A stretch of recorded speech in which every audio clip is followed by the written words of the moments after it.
Good morning. Good morning. Good morning, everybody. Good morning, Bob.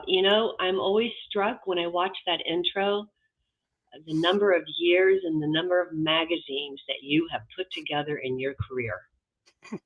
How Yeah. many has that been, Bob? Well, it's getting close to 34 years of Inside the Vatican, and then there was 2 years of Catholic World Report and 3 years of Trenta Giorni, 30 days. So it's So about we're 39 years times 11 a year is about 400 magazines. 400 magazines. 400 magazines on the life of the church. And I think today today is Tuesday, March 11th, and we wanted to talk about going on pilgrimage. And We did, and we have a special guest today, our friend, Dr. Christine Mugridge. Yet I didn't tell Christine that our time changed. So our time changes in the United States off of when Europe does, and so she will be joining us shortly. But we wanted to reminisce about our time together on this incredible special island, the island of Baja, with Father Blount, and talk about what we're going to be doing in 2025 and beyond right. on this island. Yeah, and I guess you want to realize the island is one of the most beautiful little islands in the world, entirely dedicated to the Franciscan order, which has a monastery there dating back 700 years. It's off the coast of Croatia, and we're permitted to go there and be entirely alone on that island. Why don't we show a little bit of the video so people can get a sense of what we're talking about, Bob? Good idea. Have you ever longed for a pilgrimage that deepens your faith and transforms your heart while staying on a secluded island in a Franciscan monastery? Join us on a mercy pilgrimage to Croatia and Medjugorje, an extraordinary experience led by Father James Blount and hosted by Inside the Vatican Pilgrimages. Spend 4 unforgettable nights in Medjugorje, immersing yourself in the sacred beauty of Our Lady's message. Explore the cities of Dubrovnik and Split with expert Catholic guides, uncovering the rich history and the deep spiritual roots of these remarkable cities. Then embark on a 5-day spiritual retreat on the private island of Baja, Croatia. Surrounded by the serene waters of the Adriatic Sea and the breathtaking landscapes, you'll have the rare opportunity to grow deeper in faith, guided by Father James Blount in prayer, reflection, daily Mass, culminating with the healing Mass. Along the way, expect grace-filled encounters, unique cultural experiences, and moments of unexpected joy. Due to the high demand, multiple pilgrimage dates are available, with additional options for 2025. Reserve your place today and step into the sacred path of mercy and renewal during the Jubilee of Hope. Visit Inside the Vatican Pilgrimages to learn more and to register now. Hope to see you on pilgrimage. Oh, Boy, what memories! And I would say I don't think we had our May dates on that video, so we do need to edit that. But we have 2 dates that are up right now: May 20th through the 31st, and June 5th through the 16th. And we should probably share how all this began, Bob. how did it all begin, Deb? Well, Father Blunt sent me a text on a Sunday morning, and he asked me if I was in Rome, or if you were in Rome, or if both of us were in Rome, because he was heading to Rome and he wanted to talk to us about a special work. And Ah, he was leaving the island. I think he was probably on the catamaran to Split, he and Christine, and they had spent some time on the island, and they realized that this monastery needed some money to stay open for operations and also to renovate. And so ah, Father wanted to create a pilgrimage with the donation, and he was hoping to be able to do that. And he wanted us to carry that out because he knew of our work with the nonprofit Urbi et Orbi Communications and with the pilgrimages that we began about 18 years ago to help support our work. And he asked if we would be able to create such a pilgrimage for him.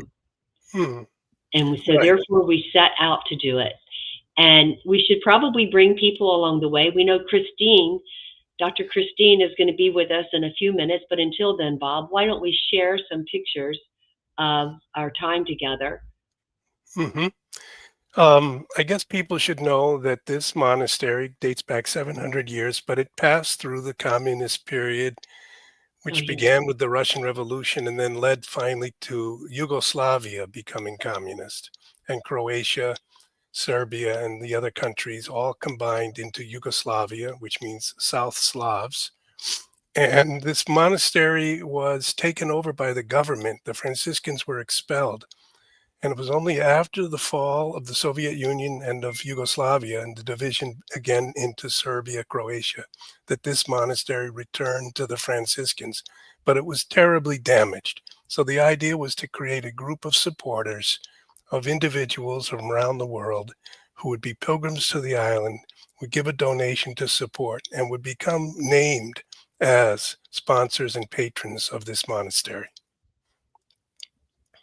And this is So I think what we have the red spot is where the island is, off the coast of Croatia, which is all along the sea on the other side from Italy. And it's in the southern part of Croatia. And Croatia has over 1,000 islands off the coast. And you can come across on a catamaran for 2-hour ride from Dubrovnik. And you come out to this large island called Korčula. And then Korčula has a little island next to it called Badia or Badja. And that is right there. Yeah, nice job. And it's completely surrounded by water. There's no roads, no bridge, and there's no cars on the island. So it's very quiet, and it's a perfect place for a retreat. There's an overview picture.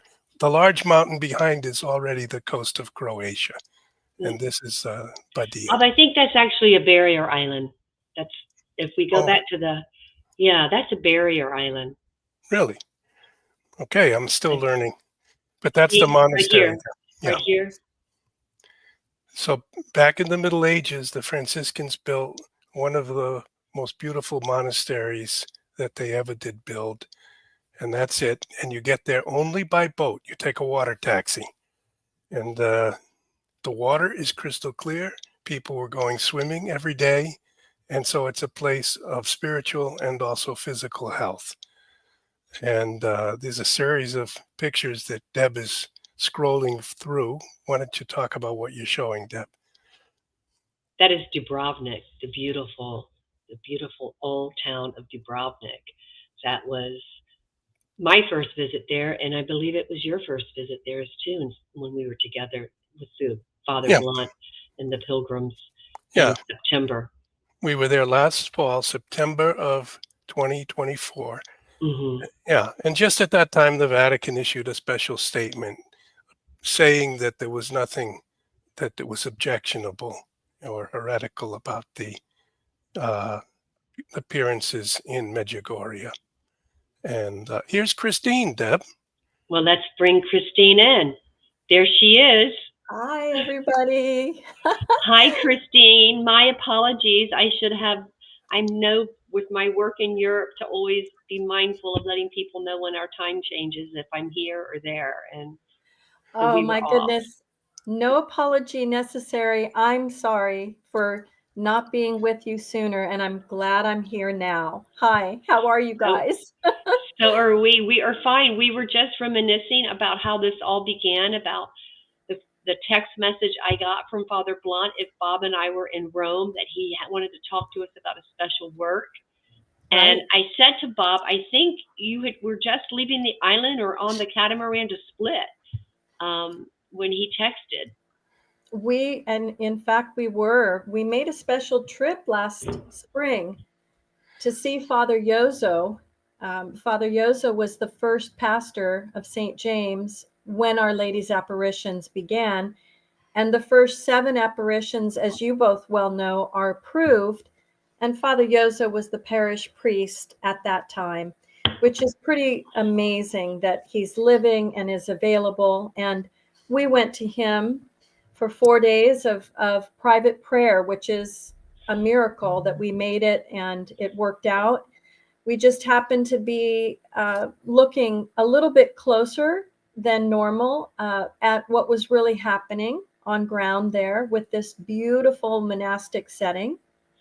We noticed that they might need a little help. And when Father and I spoke about it, we both had the same idea at the same time. We said, who can we work with, collaborate closely with, who would be able to handle this in the way that would be deeply spiritual and simultaneously involve and engage pilgrims in an active work of mercy?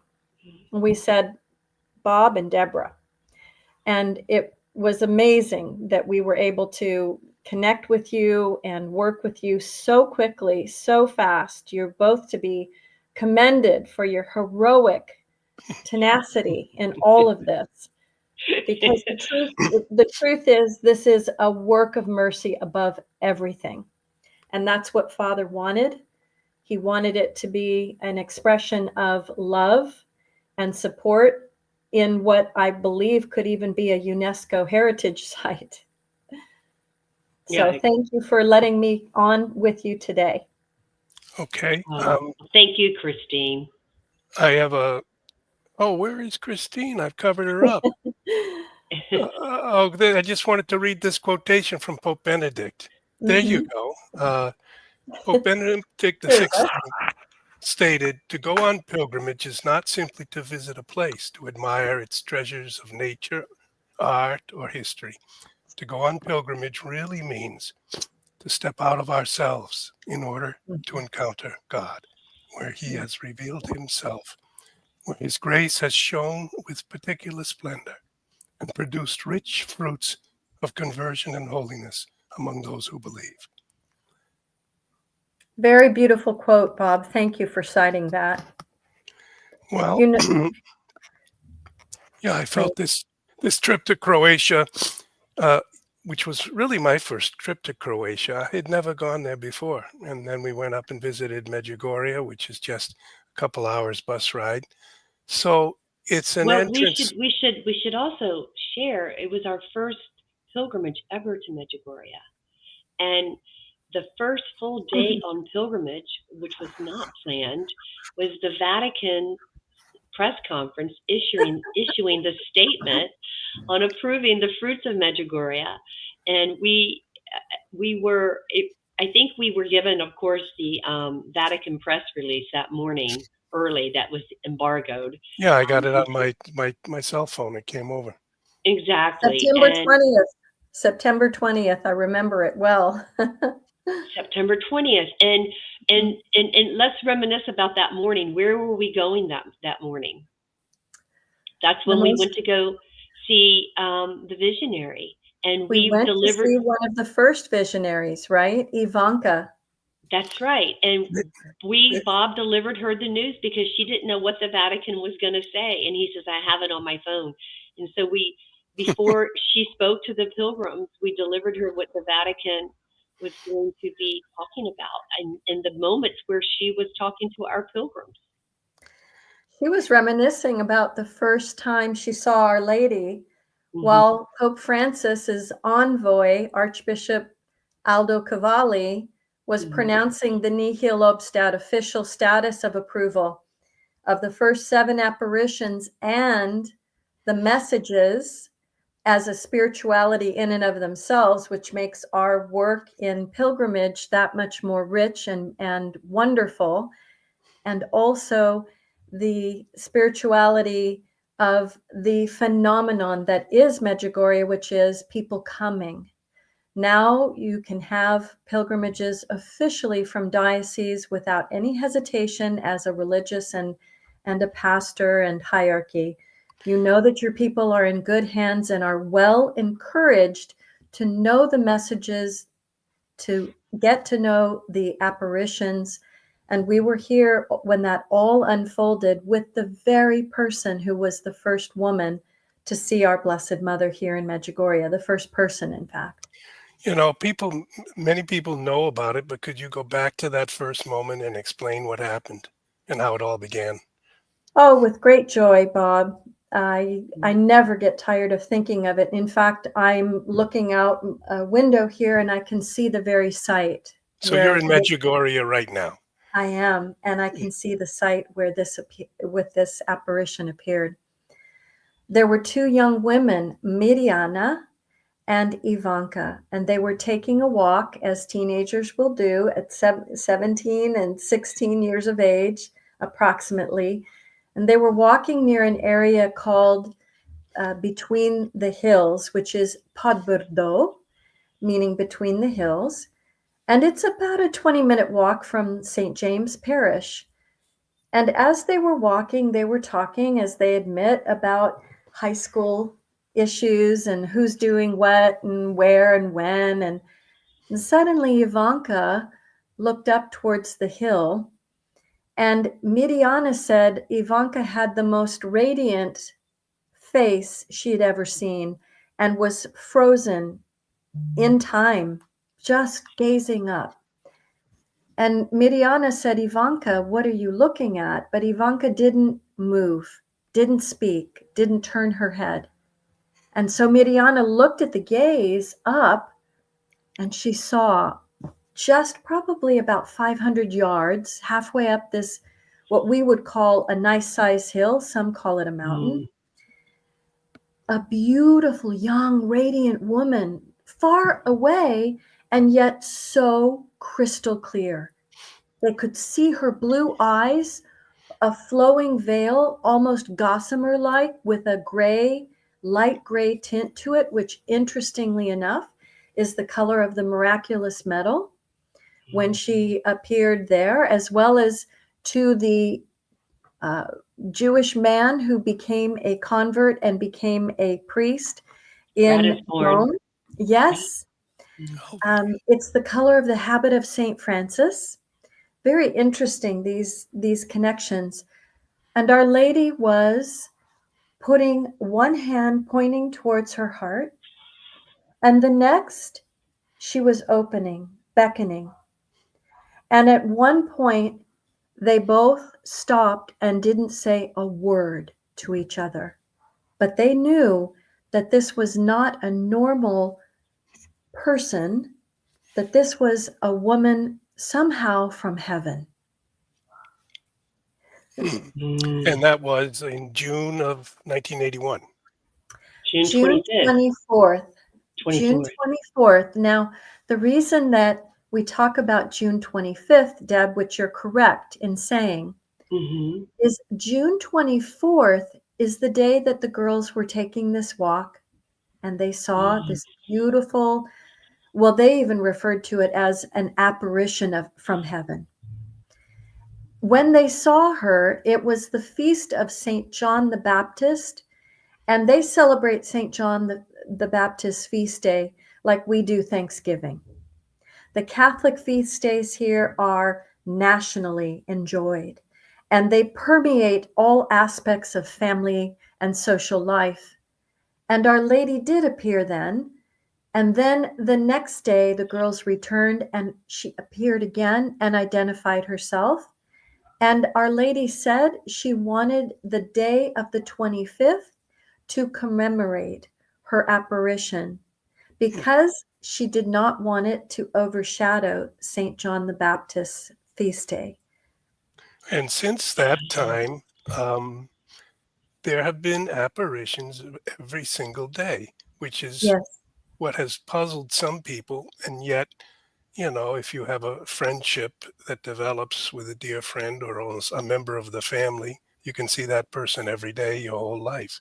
So how do we reconcile the idea that it's very, very special, supernatural for Mary to be visibly close to us, and yet how can this occur so many times for so many years, and it's still occurring today? That's an excellent question, Bob, and we want to be sensitive to people's informed concerns, because those who are watching your podcast are generally people of good intention, devout faith, practicing the Catholic faith, as well as well-informed. So we want to assume that that is an intelligent question, which deserves an intelligent response. We first look to the teachings of the magisterium of Pope John Paul and Pope Benedict, and their inspiration was predicated upon the fact that the Vatican at the time of John Paul II was studying over 2,500 apparitions of the Blessed Mother. So many apparitions were taking place in the pontificate of John Paul that the Holy Father referred to it as the Marian era, and in fact, a crescendo-like climax of Marian apparitions in the church, which began with Guadalupe in light of quote-unquote modern apparitions. But that doesn't answer your question to the point. To the point is, our Blessed Mother herself said, I will never again appear in this era of salvation history as I am now. And Maria Pavlovich had an apparition on February 25th that I was invited to attend, and I did. And You mean she you was mean 3 weeks ago? Yes. And she was asked the very same question. Did you ever anticipate the apparitions would go on this long and happen every day? And she said, as you can imagine, we had no idea. And so the woman that asked the question said, well, maybe it's because the world is in such a dark place. We need her presence. Maria said something very natural, which I liken more to a catechesis in and of itself. She said, Our Lady is appearing because of the love of God and the love that she has for us. Now think of it. Christmas is celebrated around the world as one of the most joy-filled, peaceful times on earth. In fact, there are foxholes in World War II that suspended bombing each other, shelling each other, right. and the men came out, right? Germans and British, I believe. Well, Why even the Russians shared the table with the Americans. Yes. And why? Why would that happen? It happened because Christmas is so naturally unintrusive. It was so unintrusive an event that people looked past it and said, no, the Savior, the promised Savior, could never come in such humility and simplicity. So the challenge, Bob, is the messages form a spirituality identified by the Vatican, which is without a doubt profound. And we can be teaching, which I look forward to sharing my thoughts and reflections on our pilgrimage, on the messages and the spirituality of them. But let's be simple and childlike about this. Our Blessed Mother is appearing because she wants to, for the pure love of humanity.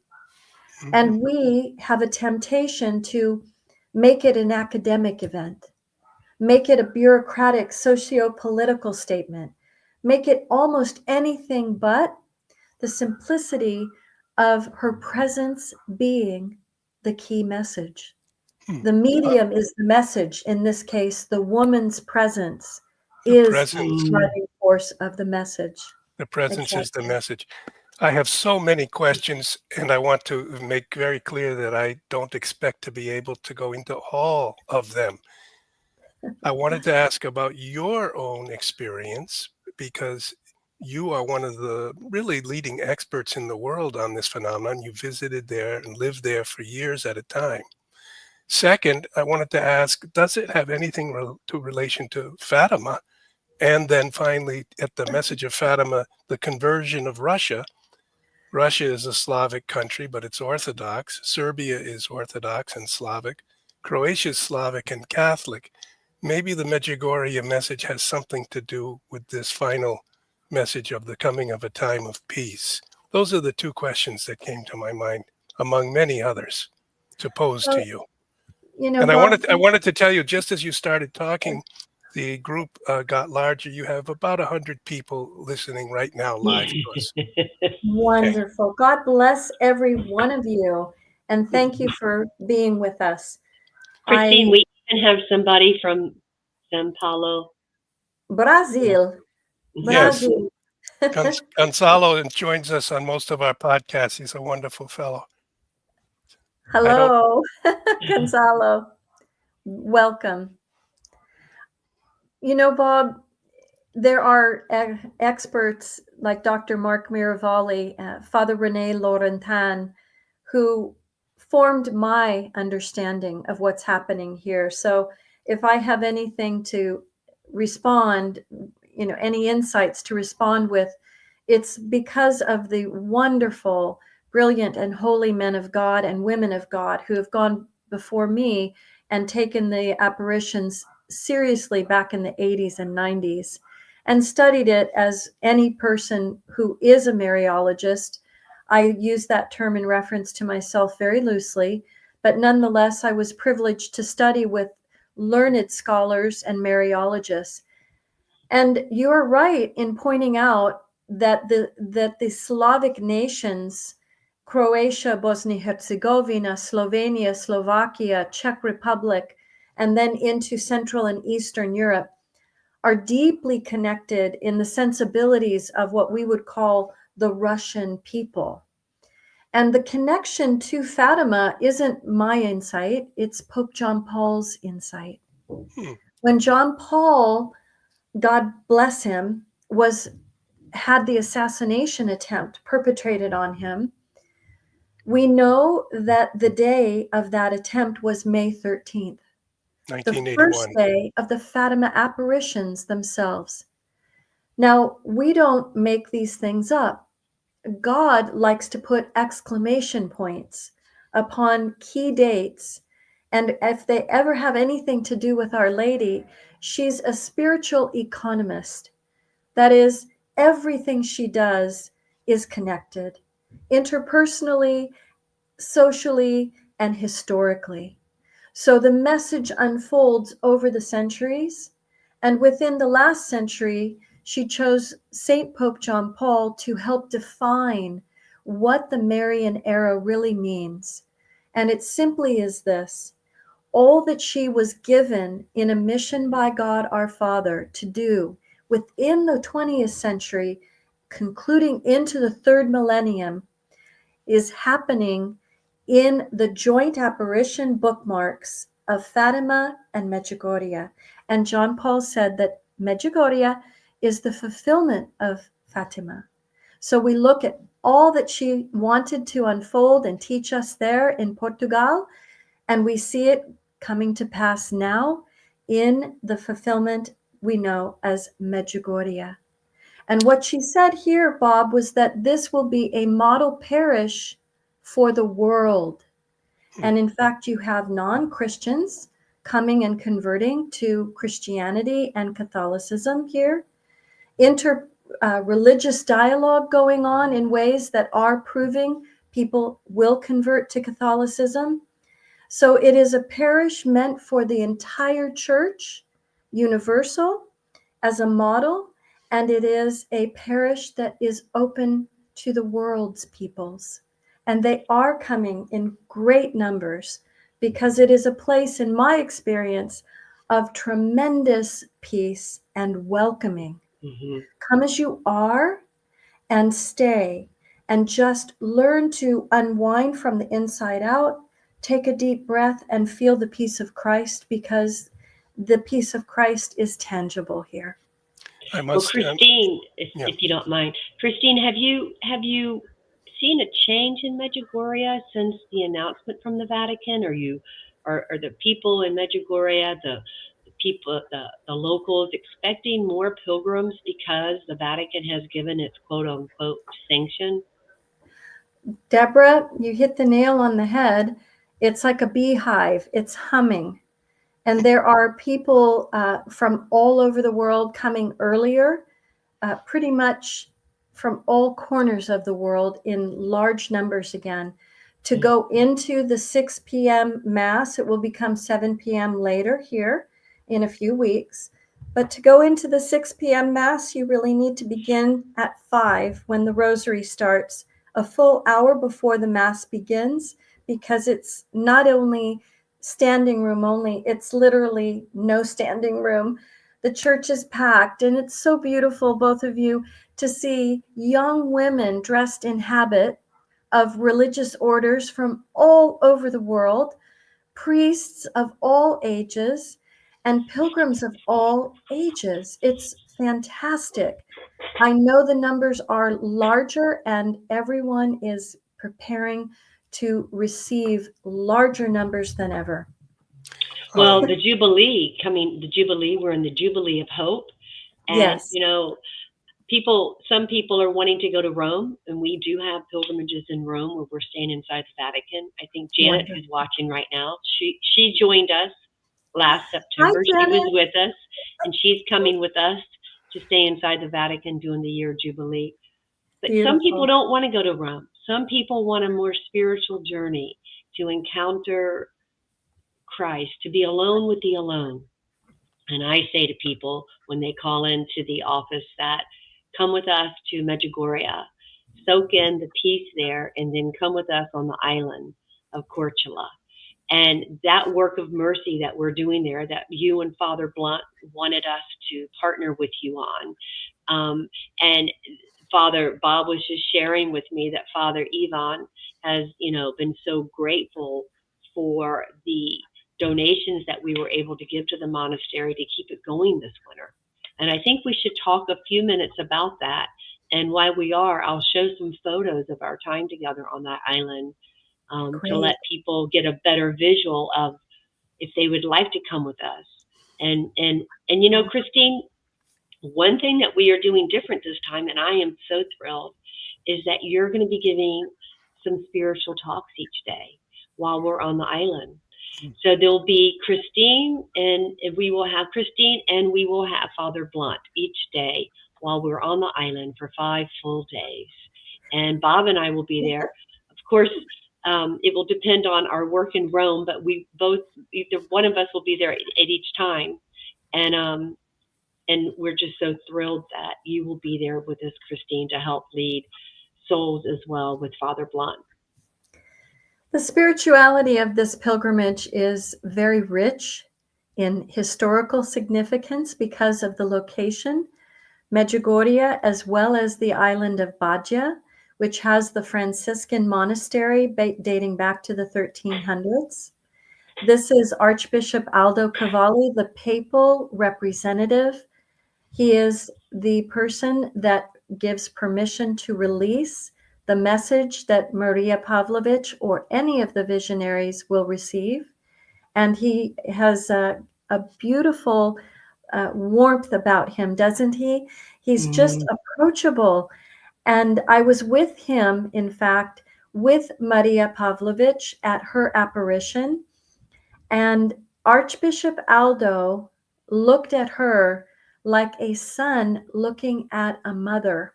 And I commented to one of the priests on pilgrimage with me at the house of Maria Pavlovich, Lunetti is her married last name. And I said, take one look at his demeanor with the visionary Maria, and that will tell you everything about the Holy Father's opinion. Why would I say that? Because this gentle priest, Archbishop Aldo, came directly from Rome and went right 4 days later into the apparition with Maria. And he looked at her like a son, seriously looking at a mother, with gentle tenderness and real love and devotion. And the relationship of the Holy Father in sending the papal representative, Archbishop Aldo, is crucial. It's significant. I've never seen an event like this. I've only read about it in the Marian analogs of different apparitions. But to have a papal representative while the apparitions are still going on, it's quite significant.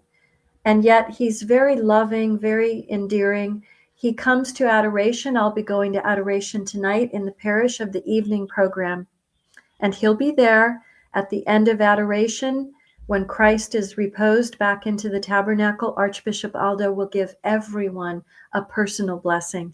So probably about 50 people out of several hundred, if not 500, will wait for that. I'm one of them. He was so approachable with the pilgrims, and as you can see in this photo, he was not in a hurry at all, and he was very tired after his long day. Again, this is the evening of the day where the Vatican made their announcement. And Christine, you invited him to come to the table with us, with the pilgrims, to have dinner. And then afterwards, he gave a spiritual reflection and spoke about what this news announcement of the day meant for Medjugorje, and what the Pope was expecting from this, and his relationship with the Pope. It was really beautiful. Well, and both you and Bob graciously allowed me the opportunity to put my journalistic hat back on. And we were granted, I say we because this is Inside the Vatican magazine, the hallowed magazine founded by Bob. And I was on ground in Rome as a journalist within the Vatican Media Press Corps. And Bob, you so kindly allowed me the privilege of interviewing Archbishop Aldo, and we've handed him that magazine copy, and he was and is delighted. And so this dovetails in part with my role in sharing and giving a few more talks. I've been invited to be one of the co-speakers with Father Jim, and I thank you for that invitation. And I'm happy to be available to do that and to answer questions. There are so many angles of questions that we all have a right to ask. No question is too insignificant or too heady. I think, of course, Bob, you're an expert in so many areas of theology and sociology and church history, that between the three of us and Deborah the fourth, I think we'll be able to have a good dialogue with the people that are coming on pilgrimage. And that's my little addendum, is that I believe retreat and pilgrimage should be an encounter with Christ and a dialogue with each other in matters of the faith and matters of the heart. Very often, within the first few days, people will see this is not your average pilgrimage. Rome is significant. Medjugorje is confronting the self in relationship to God, Father, Son, and Spirit, Blessed Mother, and all the people that you bring on pilgrimage together as a family. So you can have your privacy, but we notice, I'm sure you both notice, that there are late night conversations at a very deep spiritual level that people engage in quite freely, and friendships are formed, aren't they? That last throughout the years. So, and Christine, Bob and I, when we set out to do pilgrimages to help support the nonprofit, we thought we would do maybe one every few years. But the first 10 pilgrimages came about because the pilgrims kept saying, please do another, because we focused on encounters, very much like you're saying. And we also focused on the living stones of the church, not just the basilicas, but the living stones. So we would have these encounters along the way, and we would always allow for the unexpected. And what we saw on this particular pilgrimage is that when we got to the island, there was another time we were on a few other times we've been on pilgrimage where we've gone to an island, but not to stay. And you can see people just completely let down, and to be there for 5 nights. Now this time I think we're having one extra night. And so 5 full days, people would disperse alone and in groups of 2 or 3 throughout the day. And as you said, in the evening, they would sit outside in the sea air and their air. In fact, we should take them to the island. We'll take you to the island so you get a sense. As we went, I have some photos here that I'll show. Isn't there a video? I think so. Let me see if I can get that up. And then what do you eat on the island? And well, Christine, in fact, when she was helping me with this, because it was somewhat blinded, we were going forth with this, she kept talking about the garden in the back. and how we were going to be eating from the Garden of Eden, and how wonderful. Now, are you seeing my screen? Yes. Okay. Yep. So I'm going to go ahead and play this video, and it's loud, so we can talk over it. But here we're leaving Korčula. So you can see that big boat in the back. In fact, I'll back it up. Right. Korčula is one of the larger islands located off of the coast of Croatia. You can get to it from a port city, any port city up and down the coast. But we entered Dubrovnik, which is one of the jewels of the Adriatic, as it is called, a significant historical city that is just breathtakingly beautiful. And we took a larger ferry for about a 3.5-hour trip up to Korčula, which is the island just behind Bob there. And then we took a rather small boat, which was very sturdy and lots of fun, and over about a 30-minute trip. Yes, to the private island of Badja. And this is the island there with the monastery, retreat center, and church that is being built now through the generosity of pilgrims who want to engage in a work of mercy, which is one of the most beautiful churches that I have ever been in, honestly. It was destroyed in 1991, if you can imagine. It survived millennial, and it ended up succumbing to a concerted attack on the morality of the people, the moral state and well-being of the people. By destroying it, the communists were sending a clear message that their ideological platform would now prevail through the war from 1991. And in that light, this area that you see to the right of the screen has a small little building that is a little coffee area. But right in that place, it marks the site where there was an execution of one of the Franciscan priests who was martyred for the faith, unfortunately. This is a view that is probably 20 feet from the front door of the monastery/retreat center. Now, that water is calm like this almost all hours of the day and night. And many of our pilgrims choose to go for a nice swim in the cool of the evening. And the cool of the evening would probably be about 75 degrees Fahrenheit. So it's not a brisk, cool evening at all. And some people went even at 10 o'clock at night. The water is safe. There are no rip tides. There are no waves. There are no currents. It looks like you are in a private Roman bath. And you'll have a couple of nice-sized sailing ships, but look at how clear that water is. You can literally see all the way down. This was just as sun was coming up.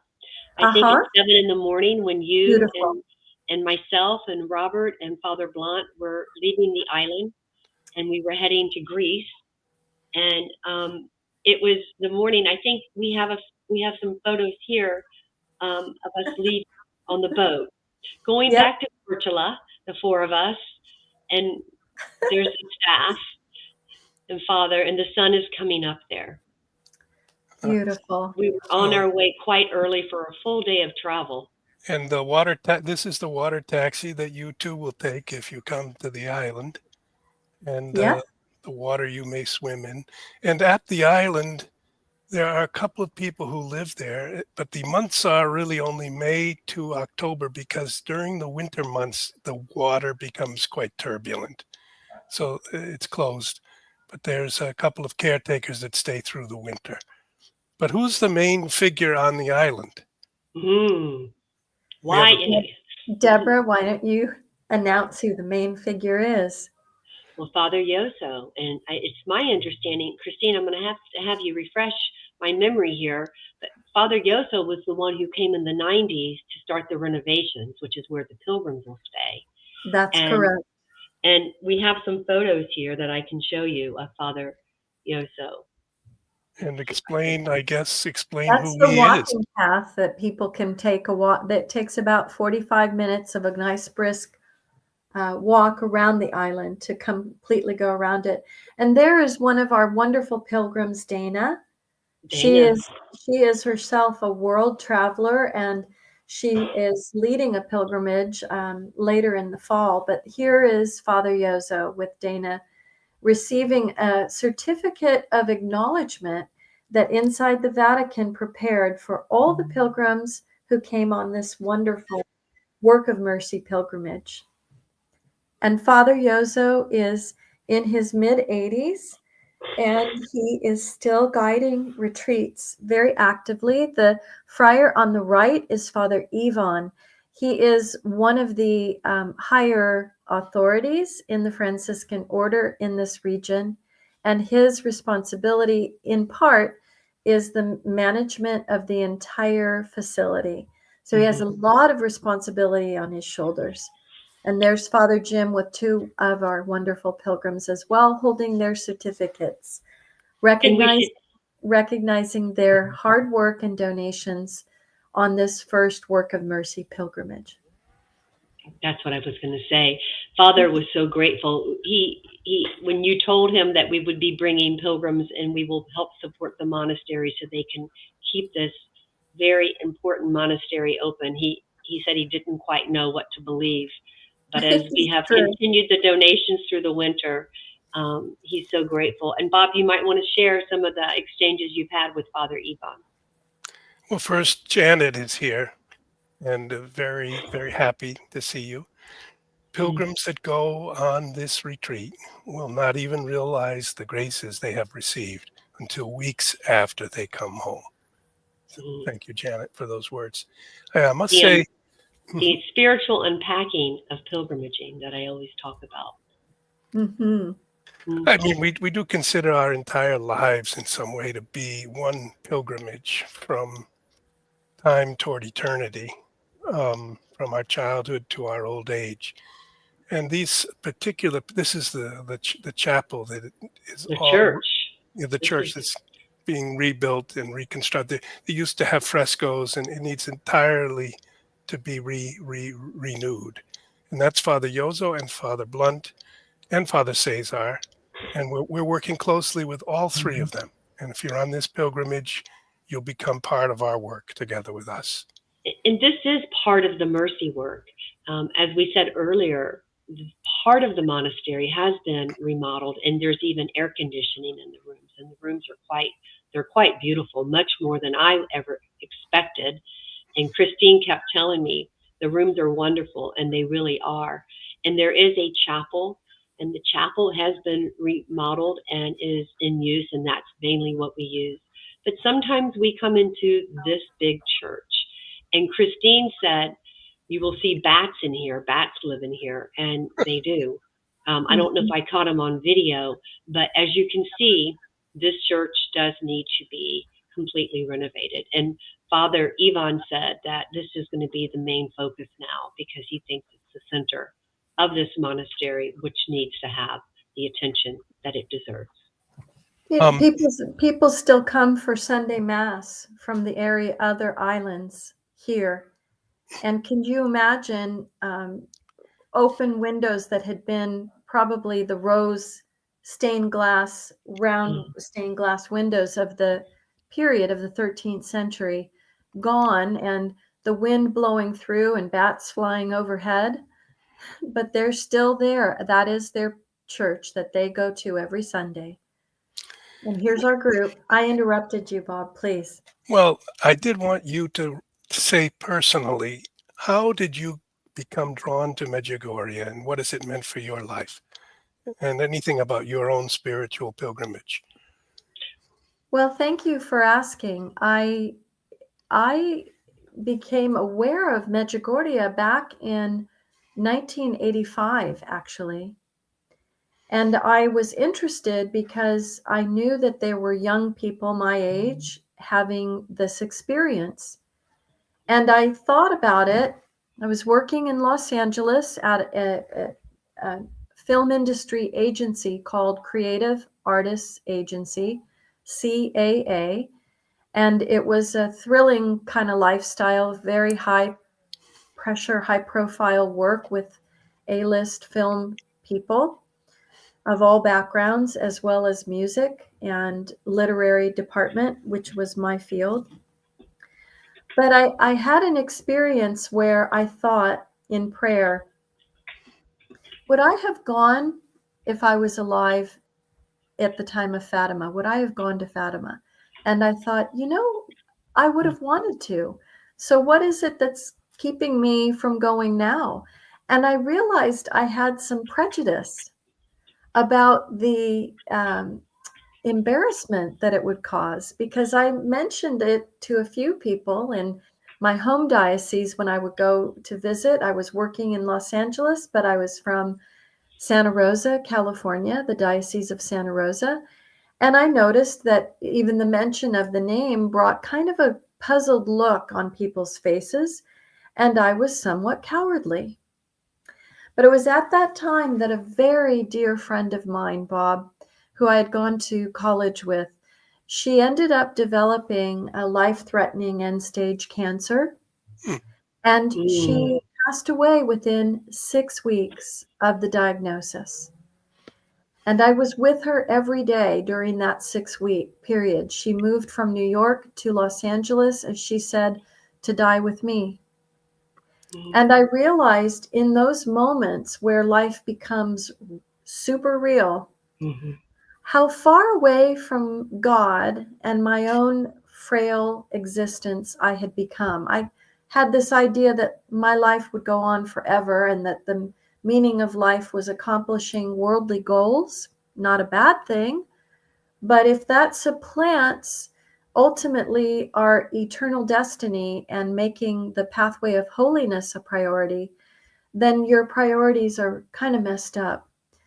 And the blessing of being with a friend, the severe blessing, the severe mercy, to quote a title of a book by the secretary of C.S. Lewis, I had to look at the results of my experience being with this beautiful friend, and her only focus was on helping people and going to heaven.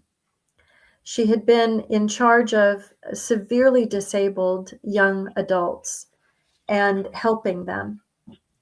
And I kind of got, I think you guys, I kind of got a sneak peek into my own mortality.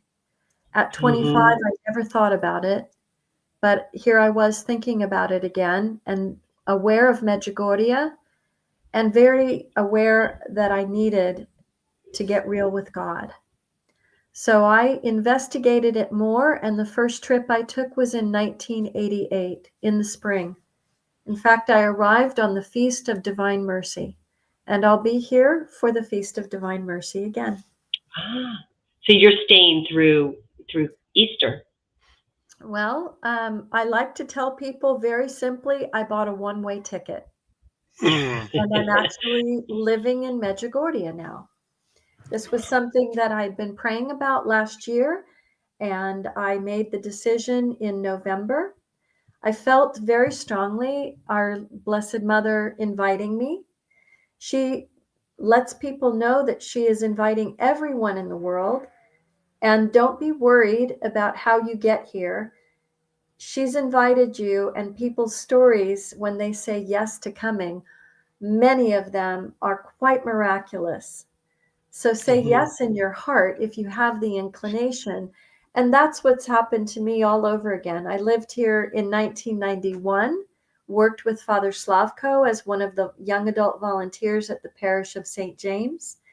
And here I am again. So are you saying that if a pilgrim joins this pilgrimage, they feel that call, then they may end up staying in Medjugorje, so you won't come home for months or years? Well, you know what? It happens to more people than you would even imagine. Yeah, and we I'm saw that telling there you, when we were there. everybody that comes here generally will say by the time they have to go in a day or so, they are all saying, I don't want to leave. I don't want to leave. And All right. you really don't.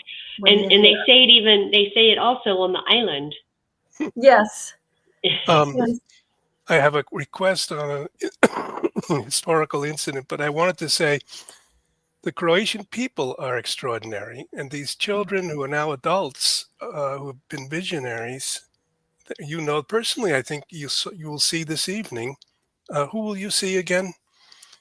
I'm getting closer to Maria Pavlovich Lunetti, and she is one of the young women that came the second day and was there to see the Blessed Mother from essentially the very beginning, Bob. And many of the apparition messages highlight what is the message for the world, which is the task of Maria. On the 25th of each month, she has a message from Our Lady that is released to the world. And you and I, we may have the opportunity to be present with her during one of her apparitions. So it happens every day for her. And I'm certain that God will have more in store for us than we can even imagine. Okay.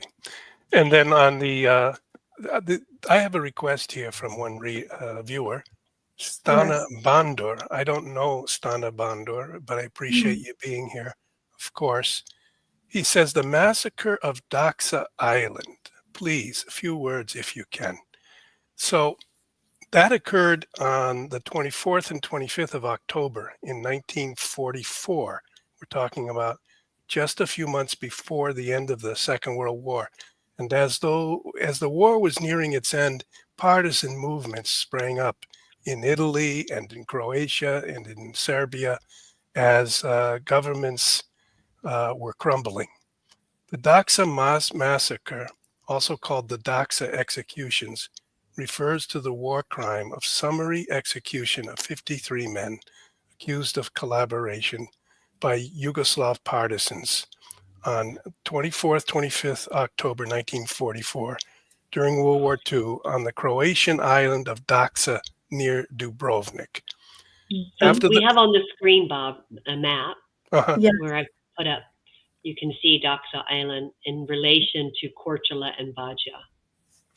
um, in At the very bottom of the map, right where the cursor is, that is the island of Daxa. So it says after the partisans entered Dubrovnik on 18 October, a few days before, they arrested more than 300 citizens. Partisans were generally communists. 53 of these 300 were executed on Daxa without trial. Exhumation and DNA analysis have confirmed the identities of 18, while 35 remain unknown. The partisans later published and distributed flyers through Dubrovnik with the words, quote, "In the name of the peoples of Yugoslavia and Judicial Council of the Court Martial of the Command of the South Dalmatian region." So they took responsibility for the execution. The flyers contained the names of 35 people killed on that date. So it's a It's a sad sad history. history. But I do Very feel, sad history. I think the Croatians we met, there's Maya, who is sort of she's the kind of heart and soul of the island. She runs everything there. I don't know if we have a picture of her, Let but me see. she, We have a video here that I could share. Also, I think Maya is in it. and But she I'll let takes the two care of you, of because it's hard. reservation. If people want, It's if hard for people, me to see the screen, so when I show it, I'll let you two can talk through the images. Okay. all right. So that's the front of the monastery. There's a video. And these are people saying goodbye. I think this is when we were leaving. That's our guide from Croatia and Branka. And then here's Father Jozo walking out. Yes. And And Maya is probably working somewhere. Is this right? No, there I mean, she is. There There's she Maya. is in the blue dress. Let me go back. Let me go back. There's Maya right there. Right there with Okay, the blue dress. You know, but hair. do you realize what they were? Remember what they were doing? They were singing to the pilgrims as they were Yes. being a private boat. okay. And she's basically handles all the reservations. all of the trips everyone wants to take on sea taxis and phone connections, computer internet connections, any sickness, any requests about a place to go or place to see. She takes care of Father Jozo, and Who was Father Jozo's sister also stays there. That's Yes. again, explain who Father Jozo was, just to be sure everyone understands. Father Christine. Jozo was the parish pastor of St. James Parish in the Diocese of Mostar, where Our Lady first appeared in a little hill, about a 20-minute walk from the front door entrance of St. James the Apostle Catholic Church in Medjugorje. Father Jozo happened to be on retreat when Our Lady started to appear, and when he came back a few days after her first apparition, he was just in a state of shock, couldn't believe it, and was investigating it with not a little bit of incredulity, and couldn't understand why people weren't coming to the church, why they were running to the hill. He had a phenomenon, multiple phenomenons. His religious experience, as described in some of his talks, I was there for one of them where he said the religious experience of those first days involved the apparition of our Blessed Mother in the church when he was saying Mass in front of a packed church. Mm-hmm. So Father Jozo is a visionary and really an authentic hero of the Franciscans during the war. They're known as the uncles of the people because they would dress in plain clothes, but they would be called uncle.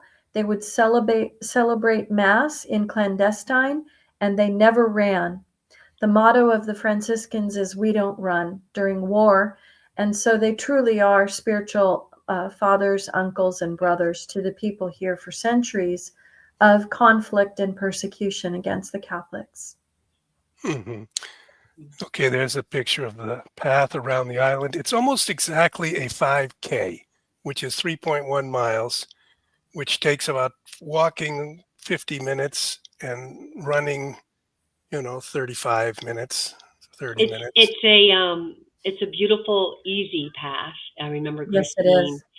trying to explain this. There's the path, and it goes along the edge. It's plenty of places. This was my little place that I found where I'd like to go be alone with the alone. And many people would gather in the mornings after the talk, which you'll be doing this year, Christine. And we have enough, we build time in for people to explore the island and to go swimming. And many would swim to an adjacent island. And we encouraged everybody to try to at least dip their foot in, if not go for a swim. And you can see how close this island is just next to the island of Bajia. And you can see that there are many private little sites as you walk. The path it doesn't have a heavy duty grade to it. It's well groomed and pretty flat for the most part. And then there's a little side trail every 25 feet that you can go to a pool of your own choice, and pretty much almost always find yourself alone or maybe one and two other people. Some people will come to the island to have a day swim, but there are no hotels and no other places to stay. So those people will be leaving at 5 p.m. every night. And then it's just the pilgrims. So the island is entirely for the pilgrims. Yes. I don't think you can find many places like this in the entire world, but the connection with the monastery built 700 years ago and all these centuries of history, the connection with Father Jozo and the phenomenon of Medjugorje, with this beautiful garden here. This is where the food comes from. The vegetables make vegetable soup and minestrone. The food was so wonderful. That's the inside of the monastery. That's where the church is. And all organic, of course. Yeah, and there should be chickens running around, as I recall. and Bob had his friend the rooster. Yeah. So under his window. I would just say also the fact of Croatia, the fact of the present tensions in our world. People talk about the danger of World War III, the prayers, the presence of Our Lady. But the Croatian people keep the faith. We had someone here from Croatia say something. Well, Bob, I would like to share this, and I'm going to play the audio. This is it. Ivan, hello from a Croatian believer. The fact is, if you simply, that's a picture of me there. If you meet Ivan, appreciate you joining and saying that. The faith has been maintained in Croatia. And I really was deeply affected by that. I think everyone will be. Yes, so, it's Bob, good insight, Bob. This is you leading a group. You and I we were walking and people were coming with us, and we were trying to find a place to go swimming, and we wanted to swim to an island. And this is you.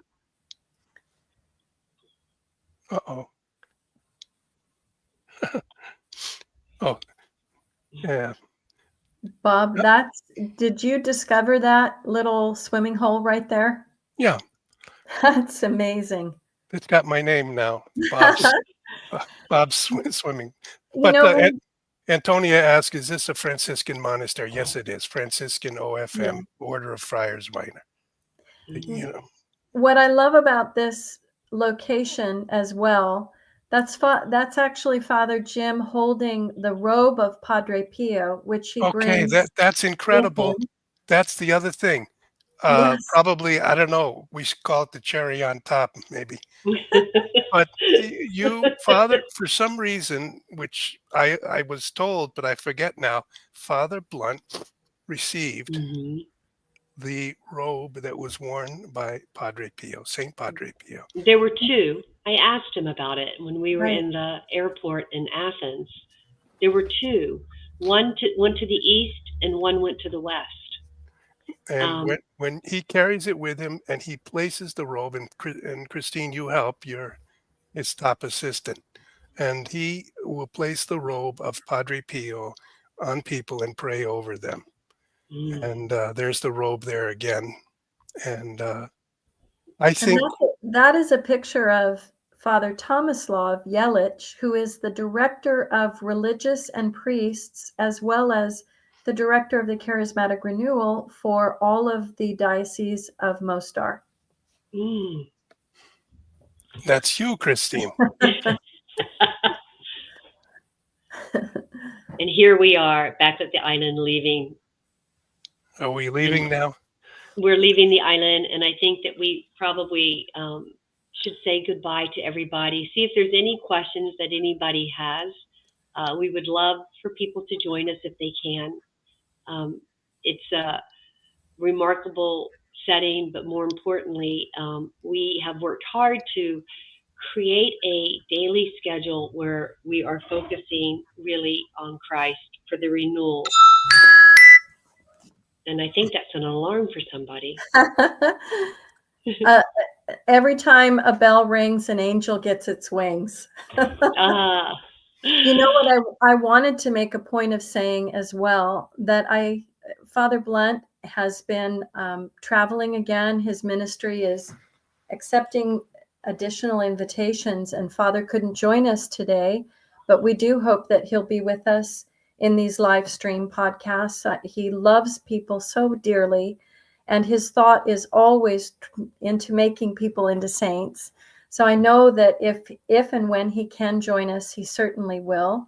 But one of the things that Father Jim and I so appreciate about what you, Deborah, and Bob coordinate is that the amount of people on the pilgrimage isn't an astronomical number. So we have a chance to really pray and visit with people individually. And we also have moments of silent, contemplative time to relax. And I really enjoyed seeing people have fun together, because it is an island, and so the environment is just prone to letting your hair down. As we started the topic today, you said take a breath and let your hair down. And it's not a pilgrimage where you're schlepping a bag onto a bus Yeah. and traveling another 5 hours. Although, there's a time and a place for that. And those are kind of interesting and exciting pilgrimages. But the pilgrimage that we are talking about is a place where, in the stillness of your heart, maybe as you're walking near some deer that are on the island, or swimming with a new friend that you've just made, or listening to the homily, or talking with Bob and Deborah over coffee in the morning, these moments of silence are intentional, so that you can come away for a moment and really enter into the spirit of pilgrimage, which, Bob, you opened us up with, and Deborah, you did as well. The pilgrimage is a matter of encountering Christ and allowing your heart to resonate with that encounter and enter into a dialogue and share on what we call the pilgrimage of life. Mm-hmm. Beautiful. Well, Christine, it's always a joy to be with you, even though, albeit it's virtually right now.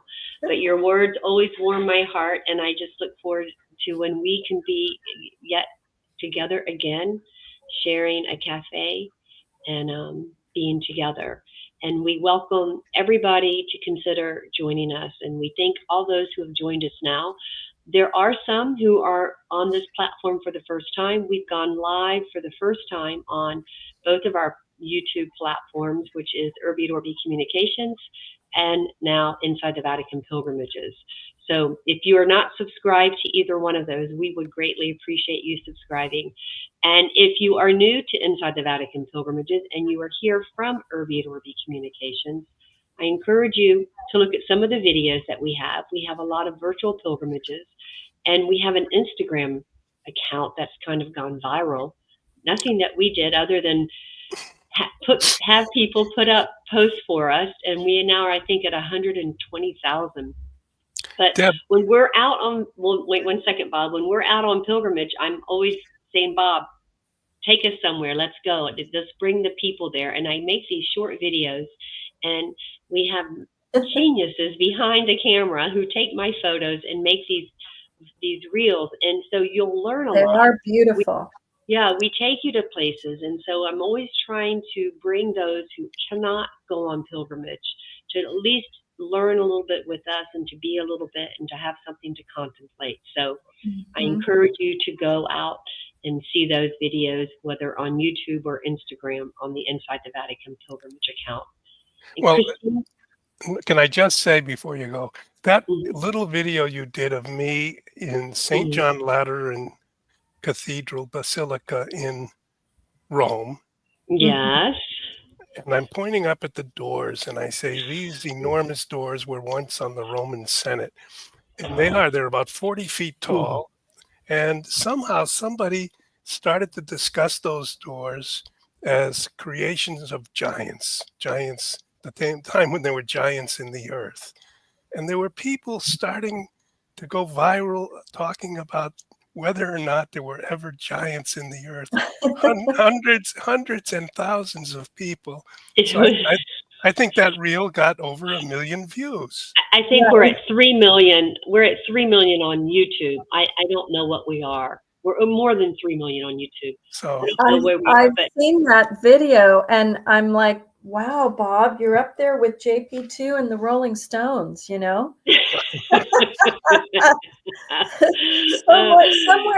not between, I'd say, leaning towards JP2, of course. Exactly. Well, we do have some questions, and I do want to answer some of the questions that have come forth in the last few minutes. They want to know if Father Blount will be on both pilgrimages in May and in June. Yes, he will. And we're hoping to add another one in September or October. So we're still waiting on that. Our friend Ivan says, of course there were giants and Nephilim. So Ivan will be discussing this. Okay. I think he's correct. Because it's scriptural. Yes. So Father Blount will be with us on both May and June, and he will be with us for the entire time on May. So he will be with us in Medjugorje and in Baja in May, and he will be with us, leading us on retreat on the island of Baja in June, as well in May. But he will only be with us on the island of Baja in June. But if you can't go in May or June, make sure you go to our website and sign up to be to get on the list for when we release new pilgrimages, whether with Father Blount or with another pilgrimage that we have. Are we trying to get one later in August and in September? September, October with Father Blount. We have another one in August. So Antonia is a former pilgrim, and she's asking a lot of questions. And the link to get all the information on this pilgrimage and all the others is in the comments. So you can also go to insidethevaticanpilgrimages.com and get more information. Christine, I think I'd like to ask you if we can do this again next week, and we will try to get Father Blount to come on with us as well. So Deb, there's someone here, Laura is asking, when is this? After all this, and we've been running a banner at the bottom, what can we tell her? We're trying to get several during the summer into the fall because we're really trying to help the Franciscans, and they encouraged us to get several groups together. We usually will bring about 40, 50, 45, 50 people. We're going to keep it a smaller amount this time. We're not going to go as big as before. Christine and I have spoken about this. Okay, all right. And the reason is because a lot of people, in fact, Christine, I haven't even had a chance to tell you this. We've been getting a lot of calls, and one of the main questions that we have received is, will we be able to have some private time with Father? And I share with my staff to let people know that we will. Everyone will have an intimate moment in the healing mass, which is the last night, and that our hope and our job for you and me is to come up with a way where people can have 10, maybe 15 minutes private with Father, without exhausting him. Yet we have to make sure that the pilgrims adhere to that, because last time that didn't happen, and Father was up till, I think, 2 a.m. We were up with him, or 3 a.m, because people wanted to go on and on. And well, so Father is, of course, first and foremost a priest with a heart like Christ, and he loves being with people. He really does. Whether it's saying the Holy Mass, which is never going to be shorter than minimum of an hour and a half.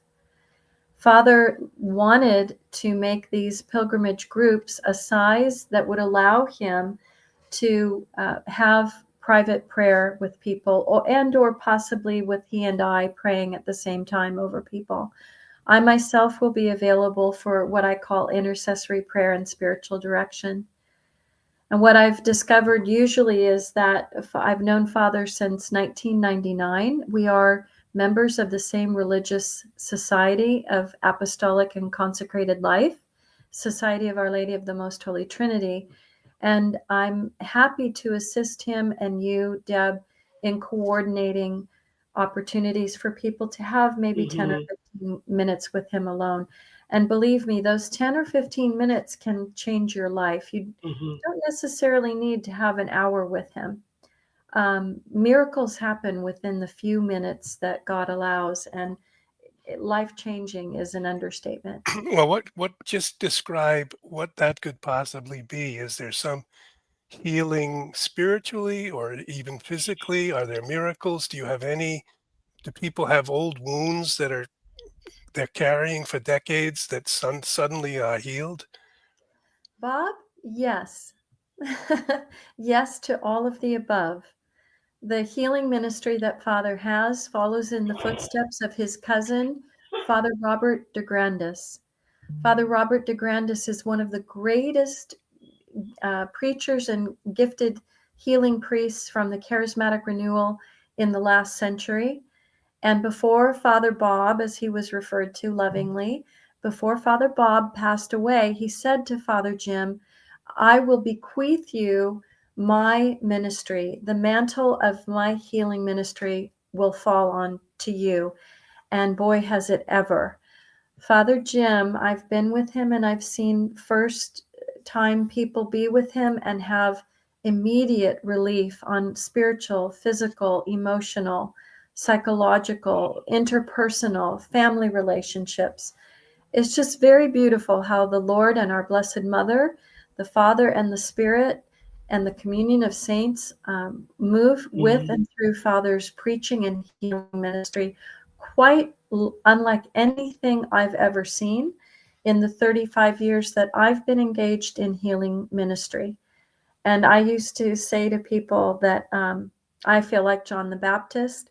If I ever give an opening talk, I start it with someone greater than me is coming, and I'm not fit to untie his sandals. Well, But Christine, I think Bob would agree with me. We had a front row seat with you and Father Blount on this pilgrimage in September. And what you say about Father Blount, Bob and I would also apply that to you. Pilgrims would come up to me and would say, I had a time, Christine prayed with me, and I'm so grateful for that. For some pilgrims, that meant more to them than their time with Father Blount. You yourself, my dear, have a great gift, and the two of you are what I would call a powerhouse of healing.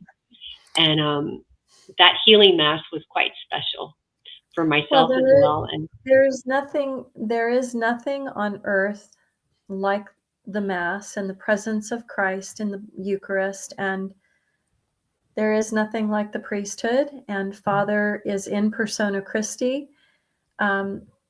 People may feel a certain approach that my feminine healing ministry brings, may feel emotionally a little more I have to be careful about how I say this, may feel a little more appropriate for them from where they're coming from. They might feel a little better sharing with a woman. But I would gently almost argue with you and say, as Padre Pio said, the world could survive better without the sun than it could one day without the Eucharist. And that is our life. And that happens through the hands of his holy priests. And we, with Father Jim, will be in the presence of one of the greatest priests of our era. I've actually had the privilege of working with him in several venues. And I, as a lay woman doing healing prayer, I have never had the gifts so animated and so supernaturally invigorated as I have just being near Father Jim when he is in his priestly ministry saying Mass. The gifts are astounding. And most of the pilgrims will feel the same.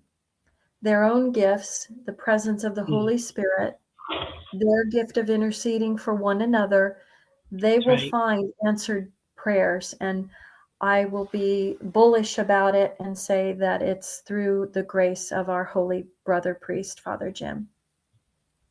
Well, thank you, Christine. Well, I think the time has come for us to say goodbye to each other and to everybody out there. We thank you so much for joining us. We are going to continue live streams on the Pilgrimage channel, talking all things pilgrimaging, most importantly, our own pilgrimage of life and how we can all join together our pilgrimage of life to come together for a week, to set aside, to be with one another, and most importantly, to go inward and to encounter Christ. And hopefully next week, Father Jim can join us as well. So please share the word and subscribe so you'll be notified when we go live. Christine, as always, it was a pleasure to be with you. And Robert, who's in the office next to me, I'll see you in a minute. And we'll chat afterwards. So stay online, Christine, after the video. Well, I wanted to say we've tried to set up a framework for these spiritual encounters and the spiritual healing. The framework of a almost unique island dedicated only to a monastery where you can have complete peace, and the near location of Medjugorje. Later, if you wish, you can travel to Rome and stand in line for 3 hours before the Vatican museums. But we can also help you if you want to go somewhere else while you're in Europe and go back over to Italy. But we think that this retreat from all the struggles and noise of the world will be a healing and spiritually renewing retreat. That was our intention. And Father Jim and I hope to be available for more intimate spiritual direction and healing prayer. And we so look forward to being with you, Bob, and you, Deborah, and all those who are inspired to come. And if you are inspired to come, I would encourage you to sign up sooner than later, because we are going to keep the number lower than previous to allow for an opportunity to get to know the pilgrims a little bit better. So thank you, Deb. And I hope that Father will join us next week. And I'm grateful that my schedule and my calendar worked so that I could join you on these pilgrimages and talk with you beforehand on these podcasts. Thank you. Well, me as well. Thank you. God bless everybody. See you next week.